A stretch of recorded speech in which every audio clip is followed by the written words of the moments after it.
മാവോയിസ്റ്റുകളുടെ vote ബഹിഷ്കരണ ആഹ്വാനം സ്വാധീനിച്ചില്ല. തിരഞ്ഞെടുപ്പിൽ സജീവമായി വോട്ട് ചെയ്ത് കമ്പമലയിലെ തൊഴിലാളികൾ. വോട്ട് എങ്ങളുടെ ഉറുമേ, ഞാൻ കണ്ടിപ്പാ വോട്ട് ചെയ്വോം. കേരള വനം വികസന കോർപ്പറേഷന് കീഴിൽ പ്രവർത്തിക്കുന്ന കമ്പമല എസ്റ്റേറ്റിലെ പാടിയിൽ താമസിക്കുന്ന ലക്ഷ്മിയുടെ വാക്കുകളാണിത്. ഇത് മാവോയിസ്റ്റ് വോട്ട് ബഹിഷ്കരണത്തിനെതിരായ കമ്പമലക്കാരുടെ വാക്കായി മാറി.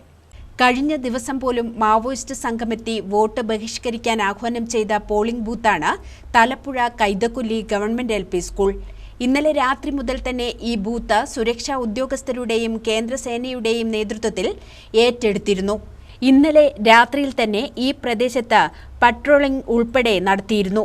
ഇന്ന് രാവിലെ മുതൽ തന്നെ SSPയുടെ 10 അംഗ സംഘവും തണ്ടർബോൾട്ടും കേരള പോലീസ് ഉൾപ്പെടെ 18ലധികം സുരക്ഷാ ഉദ്യോഗസ്ഥർ എത്തിയിരുന്നു.